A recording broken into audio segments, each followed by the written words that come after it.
Permission ఇచ్చారు. Okay, ఇక్కడ వరకు బాగానే ఉంది. స్టూడెంట్ కోసం అని చెప్పి ప్రొటెస్ట్లు స్టార్ట్ చేశారు.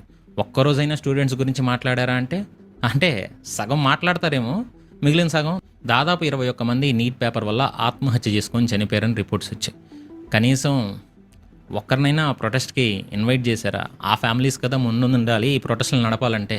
సరే, అది కాదు, స్టూడెంట్ ప్రొటెస్ట్ అని చెప్పి మీరు చేసే పనులేంటి? ఎంత దారుణం అంటే ఆర్టికల్ 370 వెనక్కి తీసుకురావాలా? లేదా ఉమర్ ఖలీద్ లాంటి వాళ్ళ ఫాదర్కి స్టేజ్ని ఇస్తే వాళ్ళు ఉమర్ ఖలీద్ మంచోడు బుద్ధిమంతుడని స్టేట్మెంట్లు ఇవ్వాలా? అండ్ అవన్నీ కాదు, హిందూ ధర్మాన్ని ఎందుకు టార్గెట్ చేయాలి? మీకు బీజేపీతో పడట్లేదు, లేదా నీట్ పేపర్ లీకు ఈ ఇష్యూ మీద కదా మాట్లాడాలి. సరే, దీని గురించి ఈ టాపిక్లో రిలీజన్ ఇంక్లూడ్ చేయొద్దులేండి. నాకు ఇంకొక బాగా కాలిన విషయం ఇదే. చలో సంసద్ అని స్టూడెంట్స్ మొత్తాన్ని పార్లమెంట్ మార్చ్ అని చెప్పి వాళ్ళని పిలిచారు. కనీసం దానికి పర్మిషన్ తీసుకోలేదనైనా చెప్పారా? లేదు. పోలీసులు ఇవ్వలేదనుకోండి, సరే, మీరు ముందుండి నడిపించారా? లేదు. ఒకడేమో మెట్రో స్టేషన్లో బర్గర్లు తింటా కనిపిస్తాడు, వీడి గురించి మళ్ళీ మాట్లాడతా.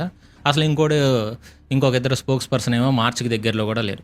అభిజిత్ ఏమో బ్యారికేడ్ వెనకాల ఉంటాడు, లేదా ట్రక్ మీద నుంచొని మాట్లాడతారు. మరి తన్నులు తినేది ఎవరు? వాళ్ళని గుడ్డిగా నమ్మొచ్చిన స్టూడెంట్స్. అసలు పర్మిషన్ తీసుకోకుండా స్టూడెంట్స్ని రెచ్చగొట్టి పంపించడం ఎందుకు?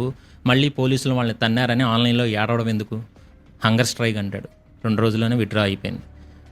మనోడు అంటే సోనం వాంగ్చిక్ గారు హంగర్ స్ట్రైక్ అదే హాస్పిటల్లో జాయిన్ అయ్యాక మనోడు హంగర్ స్ట్రైక్ అన్నాడు, అది లేదు ఇప్పుడు. సరే, మీరు నిజంగా స్టూడెంట్స్ కోసం వర్క్ చేస్తుంటే ఈ ప్రొటెస్ట్లో మీరు కదా ముందు ఉండాలి. ఈ వీడియో మీరు క్లియర్గా చూడొచ్చు. అభిజిత్ మాట్లాడుతున్న టైంలోనే ఆయన కళ్ళ ముందే ఒక పోలీసుని ఒంటరి చేసి కొందరు క్రౌడ్లో ఉన్న వాళ్ళు అటాక్ చేశారు.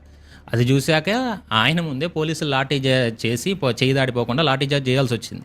ఇప్పుడు ఆలోచించండి, వేలాది మంది ప్రొటెస్టులకి పిలిచినప్పుడు ఆ క్రౌడ్ని కంట్రోల్ చేయడం అండ్ ఇలాంటి గొడవలు జరగకుండా చూసుకోవడం ఆర్గనైజర్స్కి ఉండే మినిమం